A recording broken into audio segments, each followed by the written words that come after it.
Bonjour et bienvenue sur cette séquence consacrée au comité social et économique. Elle aura pour objectif de comprendre le fonctionnement de cette instance de représentation du personnel et plus particulièrement la structuration de base de cette instance, son éventuelle articulation en niveau lorsqu'il y a plusieurs établissements, par exemple, ou plusieurs entreprises dans un groupe. Nous verrons tout d'abord dans une première partie l'organisation de l'instance, puis dans une seconde tout ce qui concerne l'articulation entre les différents niveaux d'instance. Alors en introduction, on rappellera bien évidemment que depuis les ordonnances Macron, il y a eu fusion des instances représentatives du personnel dans l'entreprise. Le comité d'entreprise, le CHSCT, délégué du personnel ne font plus qu'une seule instance, le comité social et économique. Comment est organisée cette instance unique ?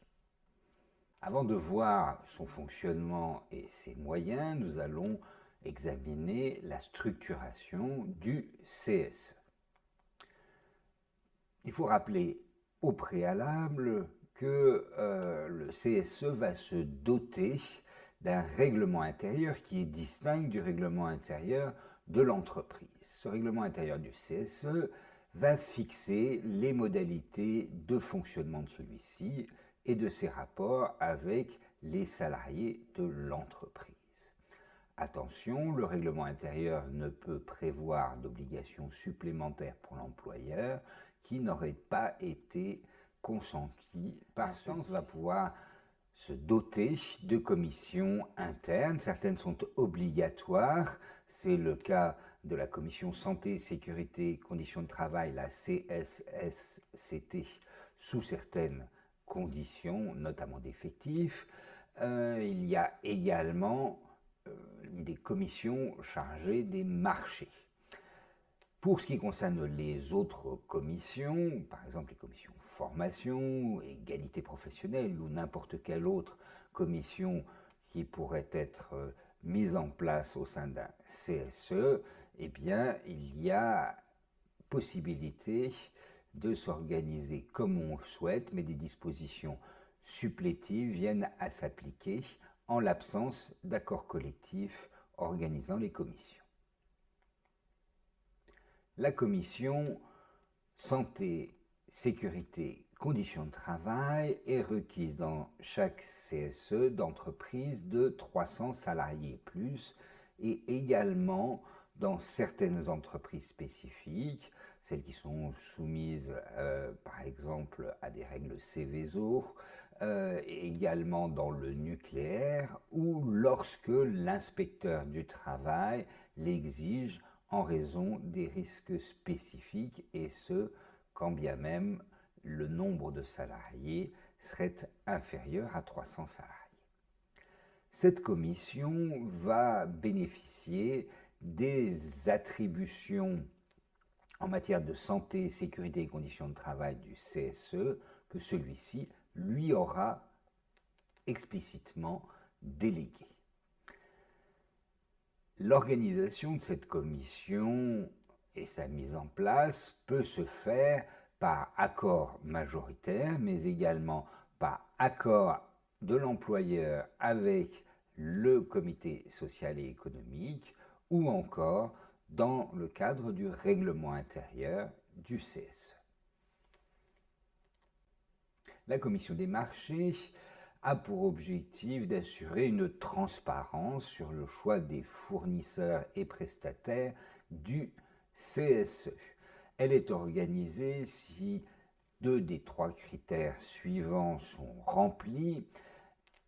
Le fait qu'on soit dans une entreprise qui, à la clôture de l'exercice, soit d'au moins 50 salariés, que les ressources du CSE soient supérieures ou égales à 3,1 millions d'euros par an ou que le total de bilan du CSE est égal ou supérieur à 1,55 million d'euros.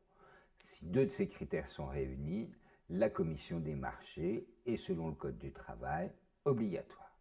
Pour toutes les autres commissions, les partenaires sociaux peuvent, par accord collectif majoritaire, les organiser librement. S'il n'y a pas d'accord collectif qui ait été inclus, le Code du travail prévoit des dispositions supplétives. Dans les entreprises de 1000 salariés et plus, il faut organiser une commission économique. Et dans celles de 300 salariés et plus, doivent être alors organisées une commission formation, une commission d'information et d'aide au logement et une commission en charge de l'égalité professionnelle entre les femmes et les hommes. Bien sûr, on peut organiser d'autres types de commissions qui sont, cette fois-ci, facultatives. Par exemple, il peut y avoir des commissions pour l'organisation des activités sociales et culturelles, ou plus précisément pour certaines d'entre elles, comme par exemple une cantine. Le Code du travail prévoit que dans les entreprises qui le souhaitent, il est possible d'instituer par accord collectif des représentants de proximité. C'est tout à fait facultatif, mais cela permet d'assurer une présence de proximité avec soit des membres du CSE, soit des membres désignés par le CSE. Le nombre des représentants de proximité, leur attribution, leurs modalités de fonctionnement et leurs éventuelles heures de délégation doivent avoir été prévus par accord collectif. On notera cependant que leurs attributions ne doivent pas déposséder la délégation du personnel du CSE. Chaque organisation syndicale représentative dans l'entreprise pourra désigner un représentant syndical au CSE dans les entreprises de 50 salariés et plus. Dans celles de 300 salariés et plus, le délégué syndical est de droit le représentant syndical. Et il ne faut pas, bien sûr, que ce représentant syndical ait été élu dans la délégation du personnel du CSE. On ajoutera bien sûr que le représentant syndical ne prend pas part aux décisions du CSE. Enfin, il faut noter qu'au sein du CSE doit être désigné un référent ou une référente en charge du harcèlement sexuel et des agissements sexistes. Voyons maintenant comment fonctionne le CSE et quels sont ses moyens. Il y a deux types de CSE qui sont distincts dans leur organisation et leurs attributions. Tout d'abord, les CSE dans les entreprises de 50 salariés et plus, puis les CSE dans les entreprises de moins de 50 salariés, mais d'au moins 11 salariés. Dans celles-ci, les attributions sont plus restreintes, on peut parler parfois de CSE restreint, et l'organisation est différente, elle hérite en partie de celle des délégués du personnel avant les ordonnances Macron. Dans ces entreprises, le CSE se réunit mensuellement. 2 jours avant sa réunion, les membres du CSE vont pouvoir déposer une note écrite exposant leur demande à l'employeur et au plus tard, dans les 6 jours ouvrables suivant la réunion, l'employeur devra formuler une réponse écrite. On voit que la réunion du CSE consiste essentiellement au traitement des demandes des membres de la délégation du personnel. Alors pour le CSE dans les entreprises de 50 salariés et plus, on parle parfois de CSE plénier. On notera bien sûr qu'il y aura une organisation un peu différente. Le CSE sera présidé par l'employeur. Au sein du CSE seront désignés parmi les titulaires un secrétaire ou une secrétaire et un ou une trésorière. Et il faut noter que parmi les élus n'assistent aux séances que les titulaires. Les suppléants ne peuvent venir aux réunions qu'en l'absence du titulaire pour lesquels ils assurent la suppléance. Dans ces mêmes entreprises, quelle est la fréquence des réunions du CSE? Bien, le nombre de réunions annuelles est fixé par accord collectif majoritaire ou encore accord avec le CSE, et il ne peut pas être inférieur à 6 réunions annuelles.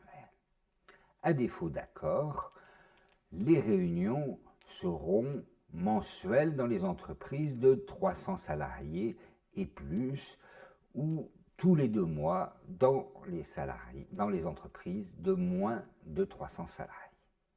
Il faut noter qu'une seconde réunion peut être demandée à la majorité des membres du CSE, et enfin, dans l'année, au moins 4 réunions doivent être consacrées aux questions de santé, sécurité et conditions de travail. Alors il faut préciser que l'ordre du jour doit avoir préalablement été arrêté d'un commun accord entre l'employeur et le secrétaire du CSE, puis transmis 3 jours avant aux membres de la délégation du personnel, 8 jours si effectivement il s'agit d'un comité central. Tous les points à l'ordre du jour doivent faire l'objet d'une discussion au cours de la séance. Par ailleurs, il faut préciser que les membres de la délégation du personnel vont bénéficier d'heures de délégation pour l'exercice de leur mission. Ces heures de délégation vont être fixées dans leur volume par le protocole d'accord préélectoral, ou à défaut, ces heures sont fixées selon des dispositions réglementaires. Elles varient selon l'effectif de l'entreprise et le nombre de membres au sein du CSE. Elles sont, ces heures, de plein droit du temps de travail, et elles sont payées à échéance normale. Voici, par exemple, le nombre d'heures de délégation selon la taille de l'entreprise et le nombre de titulaires. Alors, concernant ces heures de délégation, il faut noter qu'elles peuvent être cumulées et partagées. En effet, les heures de délégation peuvent être cumulées dans l'année. Elles peuvent être mutualisées avec, le cas échéant, une répartition entre les titulaires, voire les suppléants, dans la limite de 1,5 fois le crédit d'heure individuelle. Par ailleurs, il faut préciser qu'un certain nombre de temps ne sont pas imputables sur les heures de délégation. Elles sont payées comme du temps de travail effectif. Ce sera le cas de l'ensemble des temps de réunion obligatoire du CSE et de commission, avec un certain nombre de limites horaires fixées dans le Code du travail, sauf pour la commission santé, sécurité, conditions de travail. Ces limites sont de 30 ou 60 heures annuelles. C'est le cas également des temps de formation des membres de la délégation du personnel du CSE, ou du temps consacré à la recherche de mesures préventives ou aux enquêtes liées à un accident du travail grave. Alors, pour l'exercice de leurs fonctions représentatives, les membres de la délégation du personnel du CSE pourront bénéficier d'une formation. Il y a 2 types de formations obligatoires. Une formation sur la santé, sécurité et conditions de travail qui doit être financée par l'employeur et qui initialement doit être de 5 jours. Il y a également une formation économique qui est cette fois-ci à la charge du CSE et qui initialement est également de 5 jours. Alors les budgets du CSE sont au nombre de deux. L'un est consacré au fonctionnement du CSE, tandis que l'autre permet de financer des activités sociales et culturelles. Ces budgets sont fixés par accord collectif et, à défaut, par décision unilatérale de l'employeur.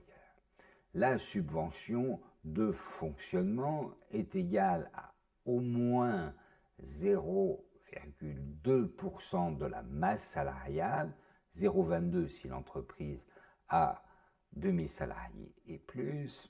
Quant à la contribution aux activités sociales et culturelles, eh bien, il faut se référer à son niveau budgétaire de l'année précédente. Elle ne peut être en pourcentage inférieure à celle de l'année précédente.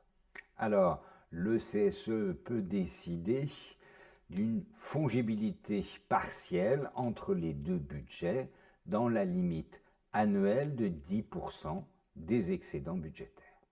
Alors, voyons maintenant l'organisation du CSE dans des entreprises un peu plus complexes, celles qui présentent des établissements, ou alors lorsqu'il y a un groupe d'entreprises ou ce que l'on appelle une unité économique et sociale.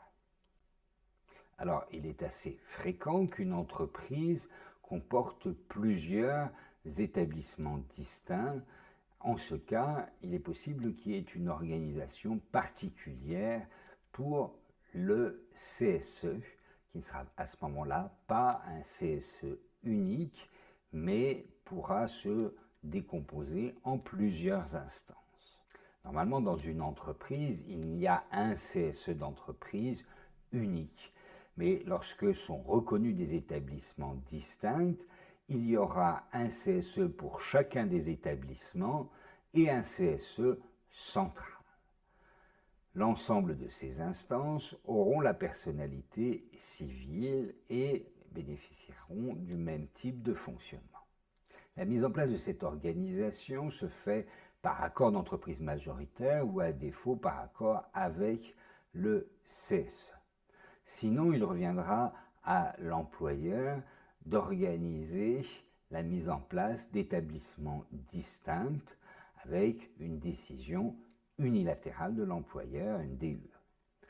Mais la jurisprudence nous enseigne que cela n'est possible que si l'employeur a loyalement tenté des négociations et que celles-ci ont échoué. La décision unilatérale de l'employeur peut être contestée devant la DRETS, la Direction régionale de l'économie, de l'emploi, du travail et des solidarités, qui tranchera. Ensuite, il est possible de faire un recours qui s'exerce alors devant le tribunal judiciaire. Alors, comment distinguer les établissements? Quels sont les critères? Lorsqu'il y a négociation collective, les partenaires sociaux fixent librement les différents établissements distincts en utilisant ou non des critères spécifiques. Lorsque la décision revient à l'employeur, la jurisprudence nous précise que celui-ci doit s'appuyer sur un critère qui est celui de l'autonomie et de sa suffisance pour la gestion du personnel et l'exécution du service.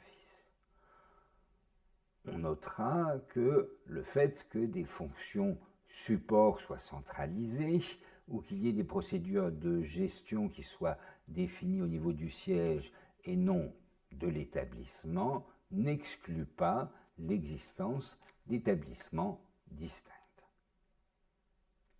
En cas de contestation, eh bien, l'adresse se prononcera sur le critère de l'autonomie de gestion du personnel. Pour ce qui concerne le tribunal judiciaire, ce sera une autonomie de décision suffisante pour la gestion du personnel et l'exécution du service, mais aussi la prise en compte de la situation qui permette l'exercice effectif des prérogatives du CSE. Une fois mis en place, le CSE d'établissement dispose des mêmes attributions que le CSE d'entreprise, mais dans la limite des pouvoirs du chef d'établissement. Ainsi, il traitera, par exemple, des mesures d'adaptation spécifiques à l'établissement et qui relèvent de la compétence de ce chef d'établissement. Alors, tout le processus de consultation de l'instance se trouve complexifié par la séparation des instances entre comité d'établissement et comité central. Pour ce qui concerne les consultations récurrentes, on notera qu'elles sont traitées par le comité central, sauf pour ce qui concerne les consultations sur la politique sociale, les conditions de travail et l'emploi, s'il y a des mesures d'adaptation spécifiques aux établissements, en quel cas il faudra à la fois consulter les comités d'établissement, puis le comité central. Pour ce qui concerne les consultations ponctuelles sur la marche générale de l'entreprise et les projets, ce sera effectivement différent selon les pouvoirs des chefs d'établissement. Dès que les questions excèdent leur pouvoir, ce devra être traité d'une manière centrale. De la même manière, c'est au niveau central que la consultation devra avoir lieu lorsqu'il n'y aura pas de mesures d'adaptation spécifiques ou qu'elles n'auront pas encore été définies, ou enfin qu'elles soient communes à l'ensemble des établissements. C'est le cas aussi pour les projets importants en matière économique et financière, ou lorsqu'il y a recours à des nouvelles technologies ou un aménagement important en matière de santé, sécurité et conditions de travail. En fait, il y aura double consultation uniquement lorsqu'il y aura des mesures d'adaptation spécifiques aux établissements.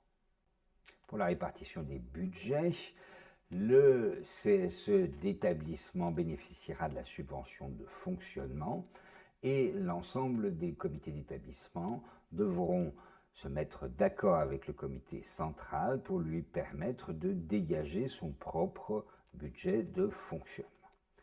Concernant les activités sociales et culturelles, c'est au niveau de l'entreprise que le budget est fixé, puis il sera réparti entre les différents établissements. Il est possible que l'ensemble du budget soit géré au niveau central. Voyons maintenant quelles sont les instances spécifiques et le cas spécifique également de l'unité économique et sociale qui peut être reconnue entre plusieurs entreprises juridiquement distinctes. Alors, voyons quelques situations spécifiques. En cas de groupe d'entreprises, le Code du travail prévoit la mise en place d'un comité de groupe, mais il a un rôle d'information uniquement, sauf si les partenaires sociaux en décident autrement. Il peut y avoir mutualisation des budgets des activités sociales et culturelles de plusieurs entreprises, en quel cas sera institué un comité des activités sociales et culturelles inter-entreprises. Enfin, dans les entreprises de dimension communautaire, ou celles où est instaurée une ou plusieurs procédures d'information et de consultation, va se mettre en place un comité d'entreprise européen. Enfin, pour finir, traitons de la situation d'entités juridiques différentes, mais qui peuvent, selon la jurisprudence, disposer d'une représentation de leurs salariés parce qu'il existe une collectivité de travail unique. il s'agit de l'unité économique et sociale, cette unité n'ayant pas de personnalité morale spécifique. L'unité économique et sociale, ou UES, est reconnue par accord entre plusieurs entreprises ou sur décision du tribunal judiciaire. Cette reconnaissance de l'UES doit se faire en dehors de tout contentieux électoral ou de désignation de délégués syndicaux. C'est la jurisprudence qui nous précise quels sont les critères qui permettent de déterminer l'existence d'une unité économique et sociale. Il y en a évidemment deux.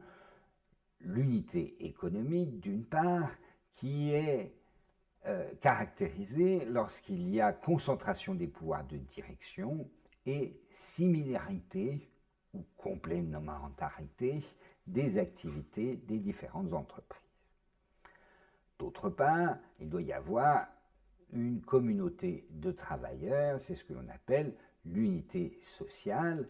Elle pourra être dégagée à partir d'un faisceau d'indices parmi lesquels on retrouvera par exemple le statut social des travailleurs, les conditions de travail qui devront être similaires et qui se traduiront par exemple par la possibilité de permutabilité des personnels. Enfin, l'identité de textes conventionnels applicables. Alors que retenir sur l'organisation du CSE? Eh bien, tout d'abord que des commissions peuvent être instituées en son sein, certaines sont obligatoires, notamment la commission santé, sécurité, conditions de travail. D'une manière facultative, peuvent être mises en place des représentants de proximité et il y aura un représentant syndical au CSE. Le nombre et l'organisation des réunions est prévu par les partenaires sociaux ou, à défaut, par le Code du travail. Les membres de la délégation du personnel bénéficient, en plus de leur temps de réunion, d'heures de délégation. Enfin, il y a deux budgets au CSE, l'un de fonctionnement, l'autre pour les activités sociales et culturelles. L'organisation peut être un peu plus complexe dans certaines entreprises. C'est le cas lorsqu'il y a des établissements distincts qui auront été reconnus, ce qui implique bien évidemment de répartir les attributions et les budgets selon des règles spécifiques. Enfin, il peut y avoir des instances particulières lorsqu'il y a un groupe, lorsque les activités sociales et culturelles sont mutualisées entre plusieurs entreprises ou lorsqu'il y a une dimension européenne de l'entreprise. Enfin, peut être institué un CSE au niveau d'une unité économique et sociale. Merci pour votre attention.